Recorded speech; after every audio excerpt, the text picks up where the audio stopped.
नमस्कार दोस्तों, स्वागत है एक नए वीडियो में। हम लोग देख रहे हैं एडुटेरिया के द्वारा निकाला गया बीपीएससी एईडीओ वॉल्यूम 2 का प्रैक्टिस सेट।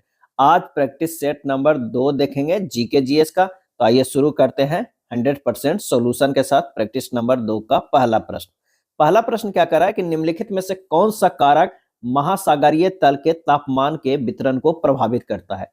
कौन सा कारक है जो महासागरीय तल के तापमान के वितरण को प्रभावित करता है। तो ये महासागरीय धाराएं हो जाएगा, सनातन पवने हो जाएगा, स्थल एवं जल का असमान वितरण हो जाएगा। आंसर हमारा हो जाएगा 1, 3 और 4 हो जाएगा। ये तीनों जो है वो प्रभावित करता है और काल्पनिक देशांतर रेखाओं को शामिल नहीं किया जाता है। इसका उपयोग केवल मानक समय निर्धारित करने में किया जाता है। गर्म जल धाराएं एक ओर जहां महासागर के सतही भाग को तापमान बढ़ा देती है, वहीं दूसरी ओर ठंडी जल धाराएं तापमान घटा देती है। सनातन पवनें भी महासागर के सतही भाग के तापमान को परिवर्तित करती रहती है।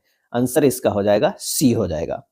अगला प्रश्न है कि अफ्रीका महाद्वीप के एटलस पर्वत का विस्तार निम्नलिखित में किन देशों तक देखा जा सकता है। अफ्रीका महाद्वीप के एटलस पर्वत का विस्तार निम्नलिखित में किन देशों तक देखा जा सकता है, और इसका आंसर हो जाएगा मोरक्को, अल्जीरिया और ट्यूनीशिया तक। आंसर हमारा ये हो जाएगा। एटलस पर्वत अफ्रीका महाद्वीप का सबसे महत्वपूर्ण पर्वत है और ये जो है 2500 किलोमीटर तक जो है वो फैली हुई है।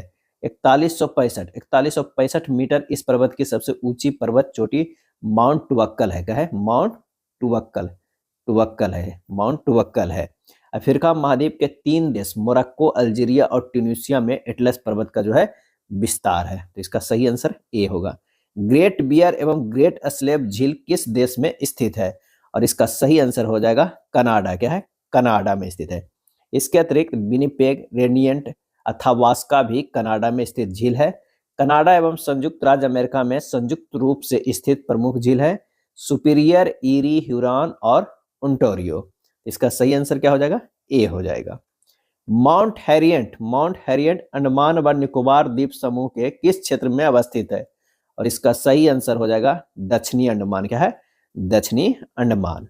माउंट हैरियट दक्षिणी अंडमान में अवस्थित है। इसकी ऊंचाई जो है वो 365 मीटर है, यानी 1198 जो है वो फीट है। कोको चैनल उत्तरी अंडमान में स्थित है। कोको चैनल जो क्या है? उत्तरी अंडमान में अगर कहा जाए तो ये कोको चैनल क्या है? कोको चैनल कहाँ है? तो उत्तरी अंडमान में। सैडल पीक उत्तरी अंडमान में अवस्थित है। सैडल पीक भी क्या है? सैडल पीक भी जो है उत्तरी अंडमान में अवस्थित है। इसकी ऊंचाई 732 मीटर है। माउंट थुलियर ग्रेट निकोबार में स्थित है। माउंट थुलियर जो है वो ग्रेट निकोबार में स्थित है। अगला है कालेश्वरम लिफ्ट सिंचाई परियोजना किस नदी पर स्थित है। कालेश्वरम लिफ्ट सिंचाई परियोजना किस नदी पर स्थित है, और इसका सही आंसर हो जाएगा गोदावरी पे। क्या है? गोदावरी पे जो है वो स्थित है।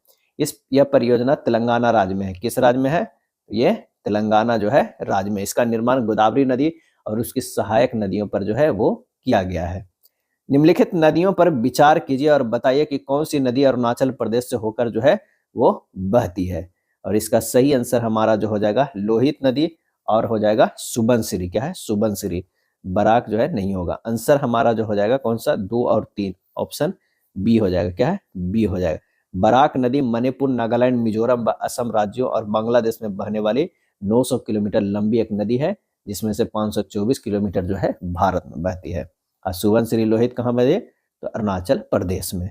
पृथ्वी के क्रस्ट में पाए जाने वाले तत्वों के प्रतिशत मान के आधार पर घटते क्रम में जो है वो सजाना है। घटते क्रम में तो सबसे ज्यादा जो है इसमें से सिलिकॉन जो है वो कितना, नहीं सिलिकॉन होता है 27.72%। सबसे ज्यादा जो है ऑक्सीजन कितना, 46.8%। एल्युमिनियम की बात करें तो 8.13% है। और भी है, जैसे लोहा की अगर हम बात करें तो लोहा जो है 5.0% है। कैल्शियम जो है वो 3.63% है। सोडियम की अगर हम बात करें तो सोडियम जो है 2.83% है। इसका सही आंसर जो है 7 के सी हो जाएगा। 1, 2, 3, 4। अच्छा, लोहा का तो हो गया 5.00। नेक्स्ट प्रश्न है कि निम्नलिखित में से अग्नेय चट्टान के संबंध कौन सा कथन जो है असत्य बताना है। असत्य कथन बताना है। तो अग्नेय चट्टान की उत्पत्ति मैग्मा के जमाव के कारण होता है। सही है। इस चट्टान से जो है काली मिट्टी का निर्माण होता है। सही है। अग्नेय चट्टान में जीवाश्म पाए जाते हैं। ये जो है गलत है। उपयुक्त में से कोई नहीं।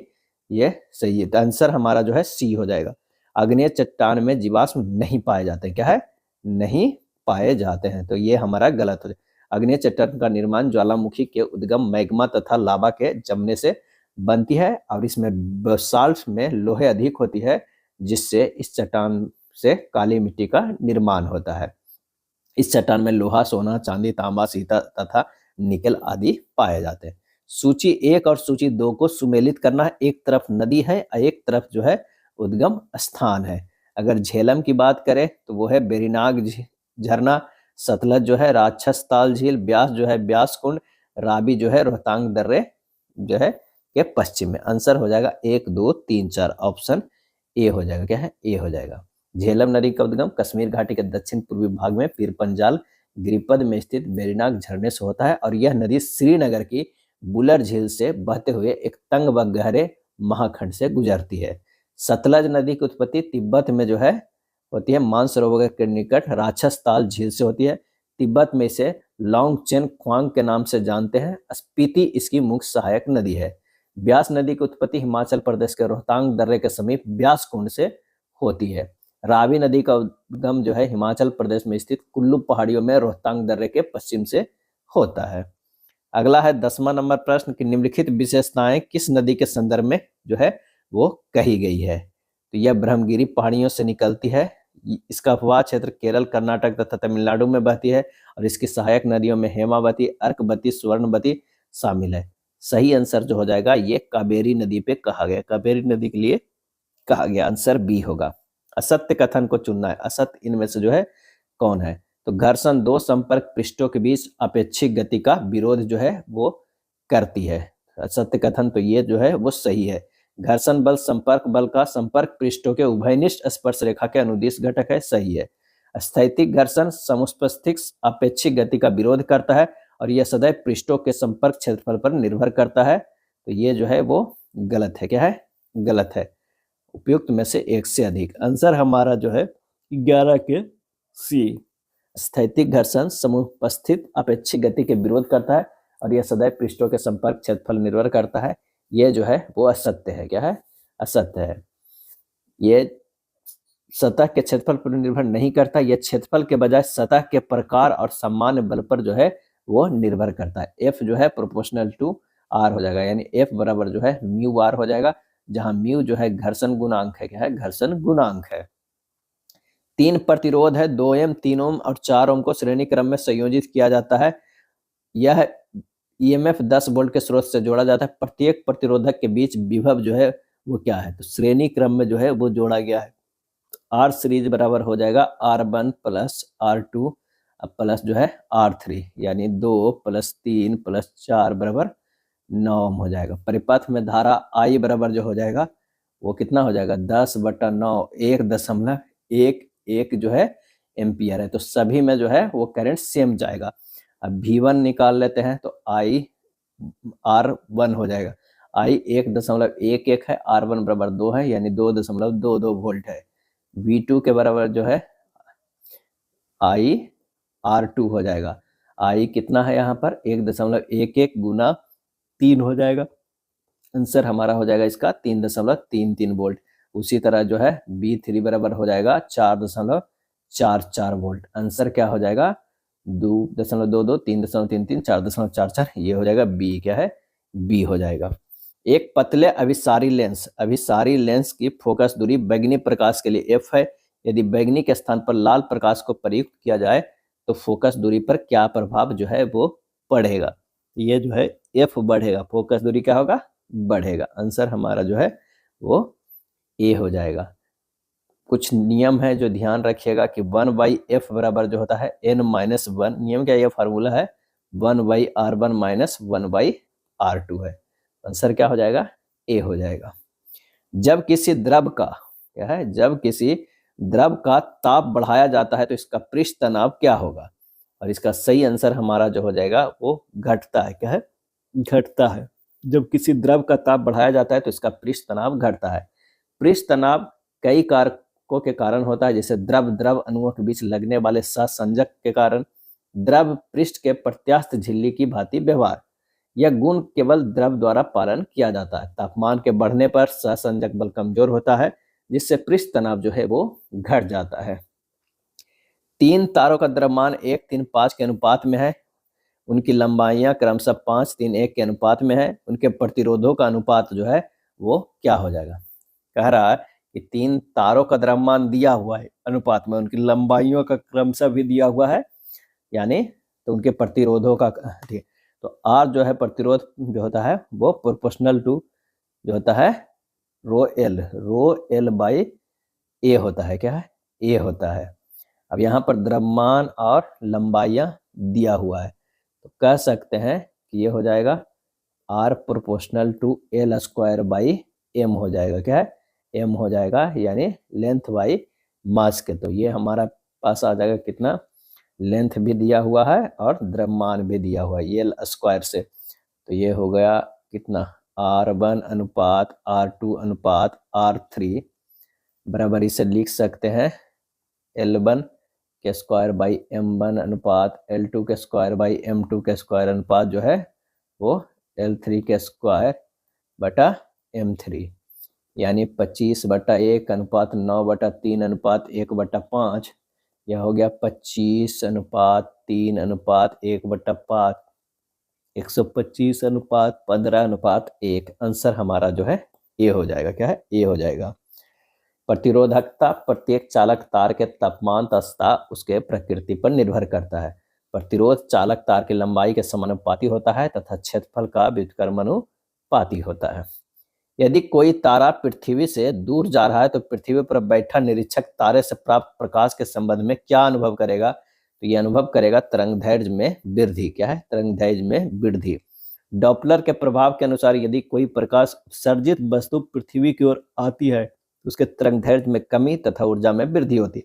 यदि पृथ्वी से दूर जाती है तो उसके तरंगदैर्घ्य में वृद्धि तथा ऊर्जा में जो है वो कमी होती है। यदि कोई तारा पृथ्वी की ओर आता है तो उसका स्पेक्ट्रम बैंगनी रंग की ओर विस्थापित होता है तथा पृथ्वी से दूर जाने पर स्पेक्ट्रम लाल रंग की ओर विस्थापित होती है। एक आवेशित कण जो है भी वेग से बी चुंबकीय क्षेत्र में गतिमान है। कण पर लगने वाला बल अधिकतम जो है वो कब होगा? तो वो होगा बी और बी जो है परस्पर लंबता हो। क्या है? लंबता हो। यानी हमारे पास जो चुंबकीय क्षेत्र के आवेशित कण के कारण लगने वाला बल जो होगा वो क्यू भी बी जो है वो साइन थीटा। आंसर हमारा जो है वो बी हो जाएगा। ऑरलाइन किस एकलक का बहुलक है? ऑरलाइन, और इसका सही आंसर हो जाएगा विनाइल साइनाइड का। क्या है? विनाइल साइनाइड का। सही आंसर हमारा जो हो जाएगा वो सी हो जाएगा। रासायनिक समीकरण को संतुलित करने की सबसे आम विधि जो है वो क्या कहते हैं? आम विधि को क्या कहते हैं? आंसर हो जाएगा हीट एंड ट्रायल विधि। क्या है? हीट एंड ट्रायल विधि। अगला प्रश्न है कि निम्न में से किसका द्रव्यमान सबसे अधिक होगा? निम्न में से किसका द्रव्यमान सबसे अधिक होगा? तो ये हो जाएगा H2O के 10 मोल का। H2O के 10 मोल के द्रव्यमान जो है सबसे अधिक होगा। H2O के 1 मोल का द्रव्यमान कितना होता है? 1 मोल का जो है 18 ग्राम होता है। तो 10 मोल के कितना हो जाएगा? 18 गुना 10 बराबर 180 ग्राम हो जाएगा।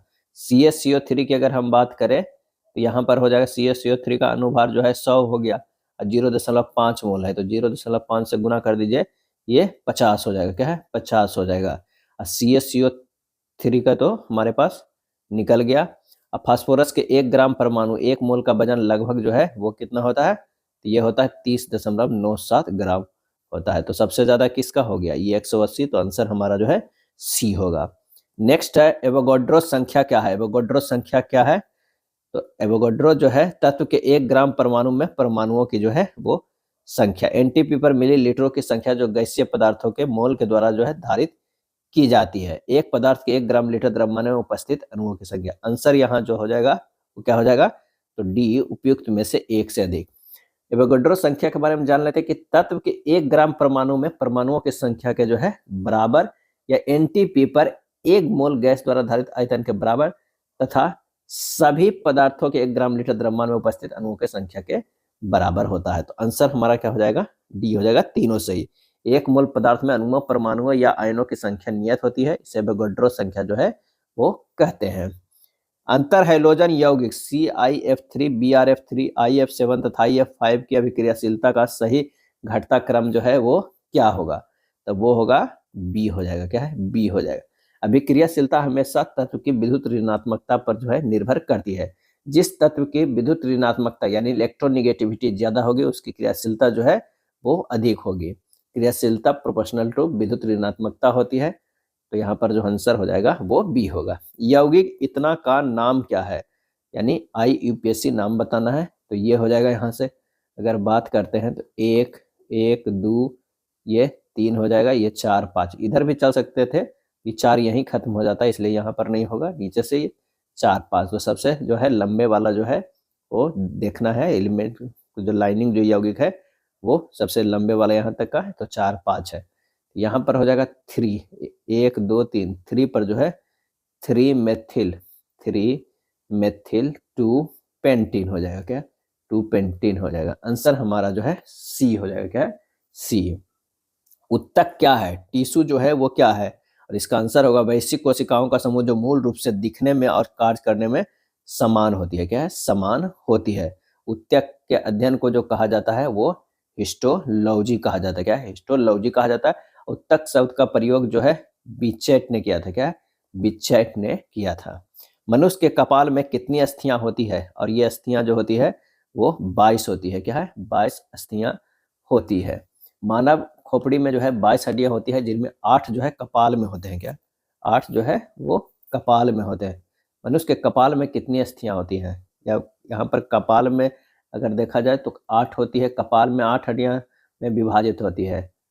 और जो मस्तिष्क की रक्षा करते हैं उसमें 14 जो है वो चेहरे की हड्डियों को चेहरे संरचना बनाती है जिससे जबड़ा या मेडुल जो है एक मज्जाचल हड्डी है। तो यहाँ पर कह सकते हैं कि टोटल कपाल के कहने का मतलब उस सभी हो जाएगा जिसमें जो है 22 आ रहे हैं ना खोपड़ी में, वो सवरे होगा।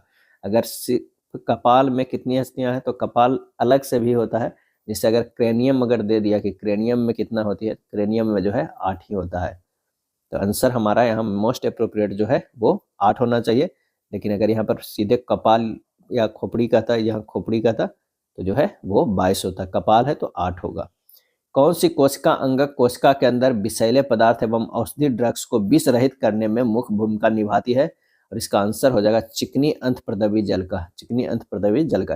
ये विषैले पदार्थ जंतुओं के शरीर में भोजन, वायु तथा जल के माध्यम में प्रविष्ट करते हैं। मादा क्यूलेक्स मच्छर निम्नलिखित में से किस रोग की वाहिका है? आंसर हो जाएगा फाइलेरिया की। क्या है? फाइलेरिया की है। फाइलेरिया रोग फाइलेरिया बैनक्रॉफ्टी नामक कृमि से होती है। इस कृमि का संचारण क्यूलेक्स मच्छरों के दंश से होता है। क्या है? दंश से जो है वो होता है। चलिए अगला है आनुवंशिक विकार जिसमें जो है वो केंद्रक में 47 क्रोमोजोम्स हो जाते हैं। आनुवंशिक विकार जिसमें केंद्रक में 47 क्रोमोजोम्स हो जाते हैं, XXY हो जाते हैं। आंसर हो जाएगा क्लाइनोफेल्टर सिंड्रोम। क्लाइनोफेल्टर जो है वो सिंड्रोम। आनुवंशिक विकार जिसमें से केंद्रक 47 क्रोमोजोम्स XXY हो जाता है, क्लाइनोफेल्टर सिंड्रोम कहलाता है। इनमें पुरुषों के वृषण अल्प विकसित होते हैं, स्त्रियों के समान स्तन विकसित हो जाते हैं अतः इस तरह के पुरुष जो है वो नपुंसक होते हैं। क्या है? नपुंसक। एक होता है टर्नर सिंड्रोम में एक असामान्य अंडा या शुक्राणु बनता है जिसमें कोई सेक्स क्रोमोजोम्स नहीं होता है। इससे उत्पन्न कोशिका में 45 गुणसूत्र होते हैं। कितना? 45 गुणसूत्र होते हैं टर्नम सिंड्रोम में। डाउन सिंड्रोम के कारण 21वां क्रोमोजोम्स के जोड़ा में एक अधिक गुणसूत्र हो जाता है जिससे कुल संख्या 47, पुरुषों में 45 प्लस XY और स्त्री में 45 प्लस XS हो जाती है। तो ये हो जाएगा कितना? तो इसमें भी जो है वो 47 हो जाता है। क्या है? 47। तो आंसर हमारा ए हो जाएगा। व्यक्ति जो मदिरा सेवन करते हैं उनका यकृत नष्ट हो जाता है क्योंकि यकृत अधिक वसा को संग्रहित करता है। क्या है? संग्रहित करता है। अधिक वसा के संचयन से लीवर धीरे धीरे सड़ने लगता है, इसे लीवर सिरोसिस कहते हैं। कौन कीटभक्षी पौधा है? कौन कीटभक्षी जो है वो पौधा है? तो वो हो जाएगा ड्रसेरा और नेफेंथिस। क्या है? ड्रसेरा और नेफेंथिस है। वैसे पौधे जिनकी पत्तियां घड़े के रूप धारण कर लेती है और उसमें कीटों का पाचन होता है, ऐसे पौधों को ही कीटभक्षी पादप या मांसाहारी पादप कहा जाता है। यूट्रिकुलेरिया भी कीटभक्षी पादप का उदाहरण है। ड्रोसेरा नामक कीटभक्षी पादप असम, मेघालय जैसे राज्यों क्षेत्र में जो है वो पाए जाते हैं। नेक्स्ट प्रश्न है कि सिकंदर लोदी द्वारा 1495-96 में दरिया खान नुहानी को बिहार का गवर्नर नियुक्त किए जाने का उल्लेख किस स्थान से प्राप्त अभिलेख से मिलता है? और ये मिलता है बिहार शरीफ। क्या है? बिहार शरीफ से मिलता है। 1504 ईस्वी में सिकंदर लोदी ने बंगाल के नवाब अलाउद्दीन को बाढ़ नामक स्थान पर पराजित कर उसके साथ एक संधि करके बिहार और बंगाल के बीच मुंगेर को सीमा रेखा निश्चित कर दिया था। सातवाहन पूर्व बस्तियों का अस्तित्व दक्कन के अनेक स्थलों पर पाए जाने वाले निम्नलिखित में से किस प्रकार के मृदांड से प्रमाणित होता है? और इसका सही आंसर हमारा जो हो जाएगा वो हो जाएगा बी, काले व लाल मृदांड। निम्नलिखित में से कौन सा एक बौद्ध मत में निर्वाण की अवधारणा की सर्वश्रेष्ठ व्याख्या करता है? और इसका आंसर होगा तृष्णा रूपी अग्नि का शमन। तृष्णा रूपी अग्नि का जो है वो शमन। महात्मा बुद्ध ने कहा था कि संसार दुखमय है और दुख का कारण अपनी इच्छाएं और लालसाएं हैं। महात्मा बुद्ध के अनुसार जो है लालसा पर विजय प्राप्त करने से ही निर्वाण की प्राप्ति होगी, जिसका अर्थ है कि जन्म और मृत्यु के चक्र में मुक्ति मिल जाएगी। 1740 से 48 ईस्वी के मध्य यूरोप में चला ऑस्ट्रियाई उत्तराधिकार का युद्ध किन यूरोपीय शक्तियों के मध्य हुआ था? और इसका आंसर हो जाएगा फ्रांसीसी और अंग्रेज। क्या है? फ्रांसीसी और अंग्रेज। निम्नलिखित कथनों पर विचार कीजिए और कौन सा कथन जो है वो सही है वो हमें बताना है। लॉर्ड कॉर्नवालिस ने बंगाल में जमींदारी व्यवस्था को लागू किया था। लॉर्ड मेयो के समय में भारत में पहली बार जनगणना करवाई गई थी। ये दोनों सही है। क्या है? दोनों जो है वो सही है। लॉर्ड मेयो के समय ही 1868 से 1872 ईस्वी के दौरान जो है वो पहली बार 1871 ईस्वी में जनगणना किया गया था। इनका कार्यकाल जो लॉर्ड मेयो का था वो 1868 से 72 तक रहा था। अगला है राजसी उपाधि। राजसी उपाधि अधिनियम कब पारित किया गया था? और यह किया गया था 1876 ईस्वी में। क्या है? 1876 ईस्वी में। राजसी उपाधि अधिनियम यानी रॉयल टाइटल्स एक्ट 1876 में पारित किया गया। इस अधिनियम के तहत महारानी विक्टोरिया को 1 जनवरी 1877 को दिल्ली दरबार में भारत की सम्राज्ञी घोषित किया गया। इसी प्रकार सम्राट एडवर्ड VII को वर्ष 1903 में तथा जॉर्ज पंचम को वर्ष 1911 में इसी अधिनियम के तहत भारत का सम्राट घोषित किया गया। विजयनगर साम्राज्य के महानतम शासकों में से एक कृष्णदेवराय के दरबार में अष्टदिग्गज कौन थे? और अष्टदिग्गज तो थे तेलुगु भाषा के 8 प्रमुख विद्वान। तेलुगु भाषा के 8 प्रमुख जो है वो विद्वान थे। मुगल सम्राट द्वारा अंग्रेजी ईस्ट इंडिया कंपनी की दीवानी अधिकारिता किस तिथि को प्रदान की गई? और वो है 12 अगस्त 1765 ईस्वी को। 12 अगस्त 1765 ईस्वी को। इसे इलाहाबाद की संधि के नाम से भी जाना जाता है। क्या है? इलाहाबाद की संधि के नाम से भी जाना जाता है। मुगल सम्राट शाह आलम द्वितीय ने इलाहाबाद की संधि के द्वारा बंगाल, बिहार एवं उड़ीसा के क्षेत्रों में अंग्रेजी ईस्ट इंडिया कंपनी की दीवानी अधिकारिता अर्थात भू राजस्व वसूल करने का अधिकार को मान्यता प्रदान की थी। चलिए नेक्स्ट प्रश्न है कि निम्नलिखित घटनाओं को कालक्रमानुसार जो है सही रूप से जो है व्यवस्थित करना है। तो आइए, वास्को डी गामा के दूसरी बार भारत यात्रा जो है 1502 ईस्वी में आया था। अंग्रेजी व्यापारी मिल्टन हॉल की भारत यात्रा जो है 1599 ईस्वी में। अंग्रेजी ईस्ट इंडिया कंपनी की स्थापना जो है वो क्या है? 1600 ईस्वी। क्या है? 1600 ईस्वी। फ्रांसीसी ईस्ट इंडिया कंपनी की स्थापना जो है 1664 ईस्वी। क्या है? 1664 ईस्वी। डेनिश ईस्ट इंडिया कंपनी की स्थापना की बात करें 1616 ईस्वी में। आंसर हमारा जो है सी होगा। निम्नलिखित में से कौन सी रचना मध्यकालीन संत तुलसीदास द्वारा नहीं लिखी गई? तुलसीदास द्वारा नहीं लिखी गई तो गीतावली लिखा गया, विनय पत्रिका भी लिखा गया, दोहावली लिखा गया, साहित्य रत्न जो है वो नहीं लिखा गया। क्या है? साहित्य रत्न नहीं लिखा गया है। चलिए नेक्स्ट प्रश्न है कि सूची 1 और सूची 2 को मिलान करना है। प्राचीन भारतीय राजवंश है और राजधानी है। सातवाहन की बात करें तो वो है पैठन है। कदम की बात करें तो बनवासी है। चंदेल की बात करें तो महोबा है और शुंगू की बात करें तो पाटलिपुत्र है। आंसर हमारा शुंग वंश। तो आंसर हमारा 41 के बी हो जाएगा। क्या है? बी हो जाएगा। 2 4 3 1। नेक्स्ट प्रश्न है कि शारदा अधिनियम के अंतर्गत लड़कियों एवं लड़कों के विवाह की न्यूनतम आयु क्रमशः कितनी निर्धारित की गई थी? और इसका सही आंसर हमारा जो हो जाएगा 14 और 18। क्या है? 14 और 18 किया गया था। इसका सही आंसर सी हो जाएगा। अगला प्रश्न है एशियाटिक सोसाइटी ऑफ बंगाल के संबंध में निम्नलिखित में से कौन सा कथन जो है वो सही है, ये हमें बताना है। तो 1784 ईस्वी में सर विलियम जोन्स द्वारा स्थापित इस संस्था का मुख्य लक्ष्य भारतीय इतिहास, साहित्य और विज्ञान से संबंधित प्राच्य ज्ञान को जो है प्रोत्साहन करना था। तो ये हमारा जो है वो सही है। वारेन हेस्टिंग ने इसके बनने के प्रस्ताव को स्वीकार कर दिया था, ये गलत है। इस सोसाइटी ने भगवत गीता जैसी प्राचीन भारतीय कृतियों को अंग्रेजी में अनुवाद के लिए प्रोत्साहन और प्रकाशन में सहयोग किया, ये सही है। आंसर हमारा जो हो जाएगा 1 और 3 जो है वो सही है। आंसर क्या हो जाएगा? सी सही है। वारेन हेस्टिंग्स उस समय बंगाल के गवर्नर जनरल थे और उन्होंने इस संस्था के गठन का समर्थन और प्रोत्साहन किया था। हालांकि उन्होंने इसका अध्यक्ष पद लेने से इनकार कर दिया था। नेक्स्ट है, निम्न में से कौन सी पुस्तक से प्रेरणा लेकर गांधी जी ने सर्वोदय जैसी अवधारणा का विकास किया? और वो हो जाएगा answer unto this last, unto this last.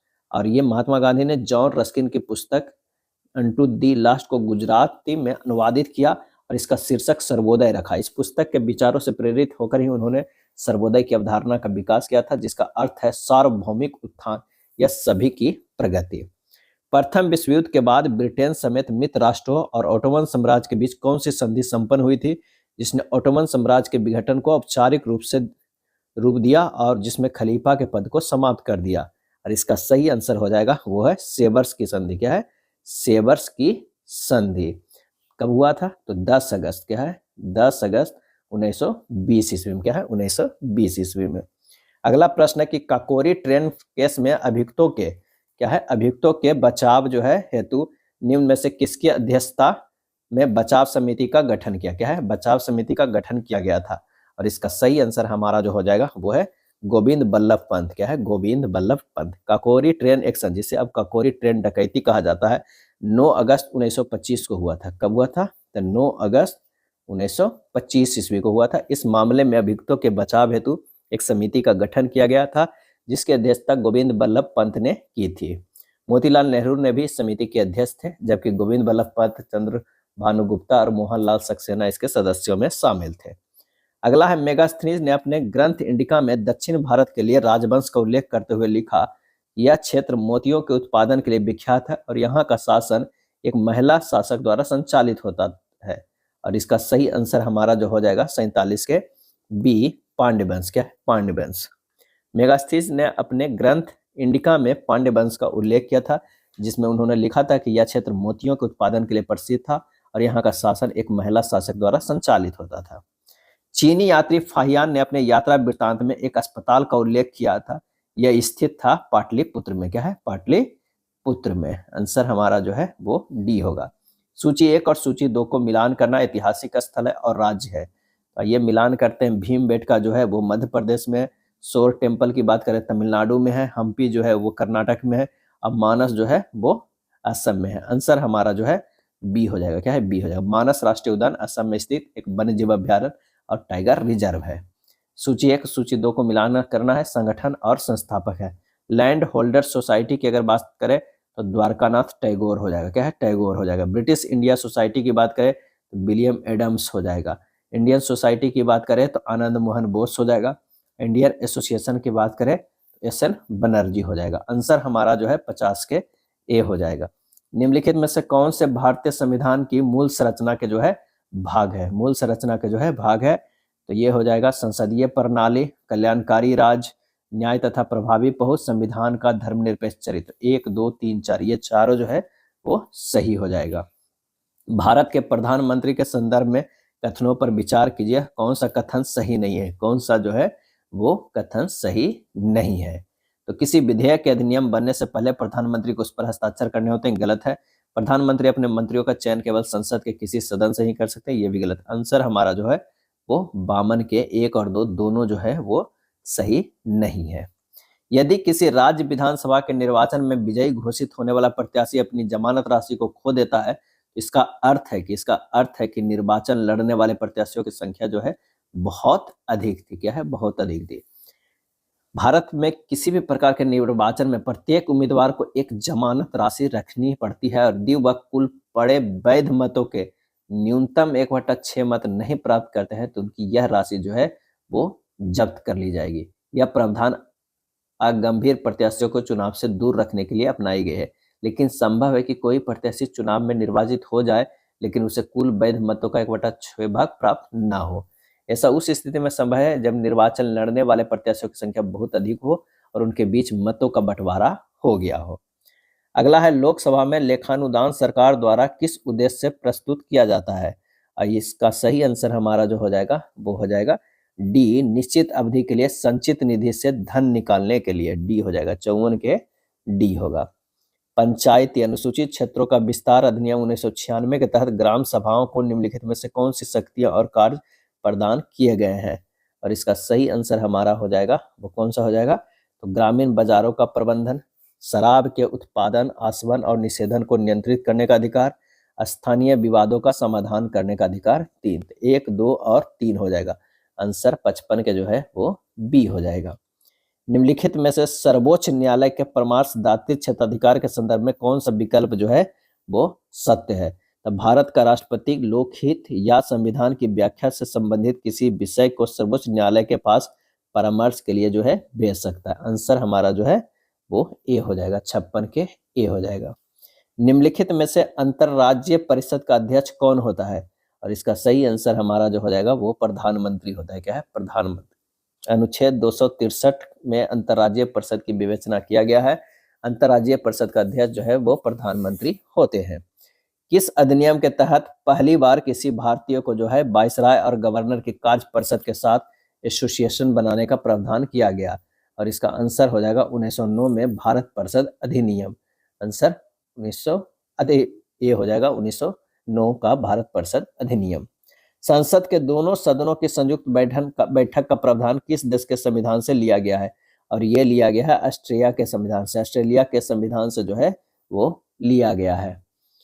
जिला योजना समिति के संबंध में कौन सा कथन जो है वो सत्य है? तो वो है, कौन सा कथन सत्य है भाई? तो इसके गठन का उद्देश्य संबंधित जिले के पंचायतों तथा नगरीय संस्थाओं द्वारा तैयार की गई योजनाओं को संग्रहित कर एक विकास की रूपरेखा को जो है परिणित करना है। तो ये सही है। इस प्रकार की योजनाओं के निर्माण में पंचायत और नगर पालिका के हितों को ध्यान रखना होता है। ये भी सही है। इस समिति के अध्यक्ष का कार्य जिले से संबंधित योजनाओं को राज्य सरकार तक पहुंचाना। आंसर हमारा जो है 1 से अधिक हो जाएगा। योजना समिति योजना का प्रारूप बनाते समय पंचायतों तथा नगरीय संस्थाओं के बीच समान हितों को ध्यान में रखते हुए जिला योजना समिति का अध्यक्ष जिले की योजना को राज्य सरकार के पास जो है वो अग्रसर करता है। क्या है? अग्रसर करता है। नेक्स्ट है, तरलता की दृष्टि से मुद्रा का क्रम जो है वो क्या है? तो वो हो जाएगा M1 greater than M2 greater than M3 greater than M4। Answer हमारा बी हो जाएगा। मुद्रा की आपूर्ति मुद्रा के कुल भंडार का वह भाग होता है जो किसी समय विशेष पर जनता के पास होती है। M1 जो है जनता द्वारा धारित मुद्रा तथा वाणिज्यिक बैंकों द्वारा धारित शुद्ध मांग। M2 बराबर M1 प्लस डाकघर बचत बैंकों में बचत जमा। M3 बराबर M1 प्लस वाणिज्यिक बैंकों में शुद्ध सावधि जमा। फिलिप्स वक्र किसके मध्य संबंध दर्शाती है? और इसका सही आंसर हो जाएगा मुद्रास्फीति दर और बेरोजगारी दर। मुद्रास्फीति दर एवं बेरोजगारी दर। बजट पारित होने की प्रक्रिया के चरणों का सही क्रम जो है वो क्या है? तो वो है बजट की प्रस्तुति, आम चर्चा और अनुदान मांगों पर मतदान। 1, 2 और 3 तीनों जो है वो सही हो जाएगा। आंसर क्या हो जाएगा? 1, 2, 3। जनगणना 2011 के अनुसार बिहार में बाल लिंगानुपात था। बाल लिंगानुपात कैसा था? तो वो था 935। क्या है? 935। आर्थिक नियोजन किस सूची का विषय है? आर्थिक नियोजन जो है वो समवर्ती सूची का है। क्या है? समवर्ती सूची का है। अब अस्फीति जो है वो क्या है? तो वो है जब अर्थव्यवस्था में वस्तुओं तथा सेवाओं की आपूर्ति की अपेक्षा उनकी मांग कम हो जाती है। ए हो जाएगा। 12वीं पंचवर्षीय योजना का मुख्य उद्देश्य जो है वो क्या था? तो वो था तेज, अधिक समावेशी और सतत विकास। तेज, अधिक समावेशी और सतत विकास। ये 2012 से लेकर 2017 तक जो है चला था। लकड़ावाला समिति किससे संबंधित है? और ये संबंधित है गरीबी रेखा के जो है वो आकलन से है। बिहार के किन जिलों की सीमा नेपाल से लगती है? नेपाल से जो है वो लगती है तो पूर्वी चंपारण, सीतामढ़ी, मधुबनी, सुपौल। पूर्वी चंपारण, सीतामढ़ी, मधुबनी और सुपौल।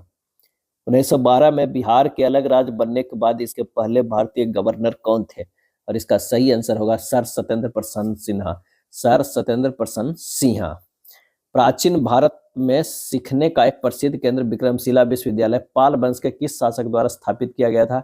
और ये किया गया था धर्मपाल के द्वारा। क्या है? धर्मपाल के द्वारा जो है वो किया गया था। पाल वंश की स्थापना जो है 750 ईस्वी में हुआ था। गोपाल ने किया था। किसने? तो ये गोपाल ने किया था। क्या है? गोपाल ने 750 जो है ईस्वी सन में किया था। 750। अगला है संथाल विद्रोह 1855-56 ने बिहार और झारखंड के कुछ हिस्सों को प्रभावित किया। इसके नेता जो है वो कौन थे? सही आंसर हो जाएगा सिद्धू और कान्हू थे। क्या है? सिद्धू और कान्हू थे। बिहार किसान सभा के नेताओं के बारे में निम्नलिखित कथनों पर विचार कीजिए और कौन सा कथन गलत है। यहाँ पर गलत है, ये ध्यान रखिएगा। प्रश्न में ना कई बार जो सही और गलत का ऑप्शन है उसे भी जो है वो ध्यान दीजिएगा। तो यहाँ पर यदुनंदन शर्मा बिहार किसान सभा के प्रमुख नेता थे। सही है। क्या है? सही है। ये यमुना कागजी का किसान आंदोलन से कोई संबंध नहीं था, तक गलत है। राहुल संकीर्तियानंद ने किसान और सामाजिक चेतना के प्रसार में योगदान दिया। सही है। कार्यानंद शर्मा बिहार किसान सभा से जुड़े थे। सही है। आंसर हो जाएगा केवल 2 जो है वो गलत कथन है। निम्नलिखित में किसने बिहार सोशलिस्ट पार्टी के सचिव के रूप में जो है कार्य किया है? और इसका आंसर हो जाएगा जयप्रकाश नारायण। किसने? जयप्रकाश नारायण ने। बिहार के दक्षिणी पठारी क्षेत्र में मुख्य रूप से किस प्रकार की मिट्टी पाई जाती है? और ये पाई जाती है लाल और पीली मिट्टी। क्या है? लाल और पीली मिट्टी। अनुपम झील के बारे में निम्नलिखित कथनों पर विचार कीजिए और बताइए कि कौन सा जो है वो सही है। तो यह बिहार के कैमूर पठार में क्षेत्र में स्थित है। ये बिल्कुल सही। सोन नदी के बाढ़ के मैदान से जुड़ी। गलत। यह एक महत्वपूर्ण इको टूरिज्म स्थल है। सही है। आंसर हो जाएगा 76 के 1 और 3 हो जाएगा। क्या है? घोड़ा कटोरा झील राजगीर नालंदा में, अनुपम झील कैमूर में, मुच्छलिंडा झील जो है बोधगया में है। मुच्छलिंडा झील बोधगया गया जी में, नागी झील जमुई में, नकटी झील जमुई में।